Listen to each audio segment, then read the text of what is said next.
If you take history on this planet as starting at midnight, and you assume the life of the planet is 15 billion years, which is the estimated life of a G-type star, then it is now 8 o'clock in the morning, and it's time for us to wake up, because we've pretty much been operating on autopilot up until now.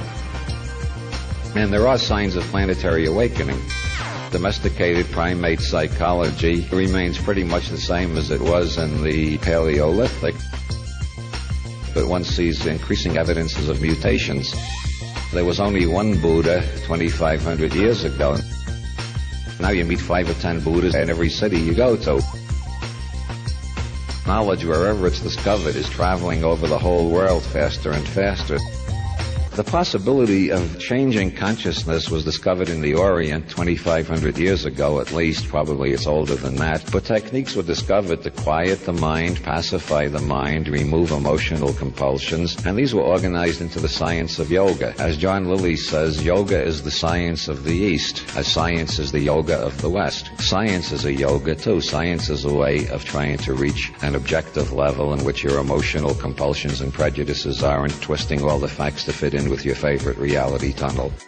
The scientific worldview grew up in the West between 1500 and 1750, largely due to mystics who were known as Hermeticists. This Hermetic scientific revolution saw theology as its enemy, and there was no conflict between Hermeticism and science. They were both based on experiment, find out what happens if you do this, and they were both opposed to the authority of the church. Shortly after 1600, this began to split, and the Hermetic tradition faded into the background, and we developed for the first time in history a science that had absolutely no connection with anything except pure reason. The Hermetic tradition was that there is no such thing as pure reason. You've got to first work on your own perceiving apparatus to correct your prejudices, and the scientist is not separate from what the scientist observes, and the general yogic attitude that you are the master who makes the grass green. Western science lost that insight, and from Newton onwards, we had the idea that it doesn't matter who you are. If you follow scientific procedure, you'll find the truth. This began to break down after 1900 due to Sigmund Freud, who pointed out that even scientists are human beings and may have neuroses, and that scientific theories may be elaborate rationalizations for neuroses, and the influence of Karl Marx, who pointed out that no matter what you're theorizing about, it's a mirror of your economic status and what your economic goals are.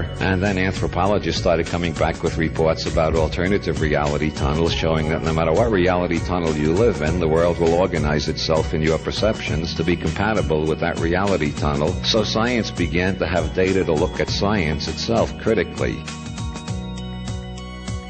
That's how intelligence increases, when intelligence looks at intelligence and criticizes intelligence. So we got to the point where we could look at science and say science is the product of people. People are doing this, and their prejudices are getting into it. And it's not just enough to say, I will be objective. You've got to learn to change yourself from the inside out before you can even begin to approximate toward objectivity. How do you do that?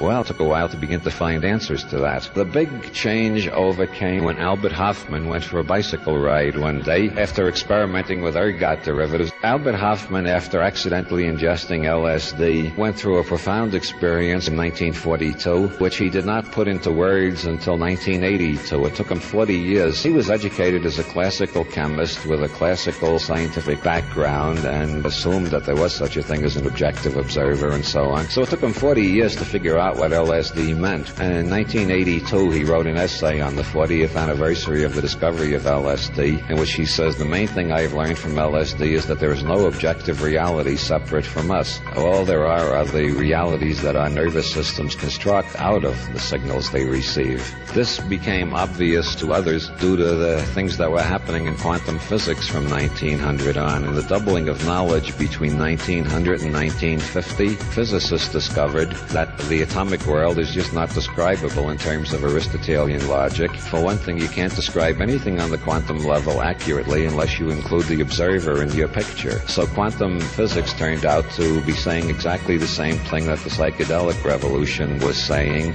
that there is no objective reality separate from us. All we know is the reality that we are co-creators of, the reality perceived, conceived, put together by our nervous systems. And at this point, it becomes obvious that intelligence can be raised, consciousness can be altered. Nothing is static. All we've got to do is learn how to change our nervous systems, and we can go to wider and wider reality tunnels and bigger levels of perception and so on. And so there was a great deal of drug research, and a lot of people were getting a lot of radical ideas, and so the government made it illegal, which is the natural thing to do if you're a politician. The last thing you want is intelligence increase.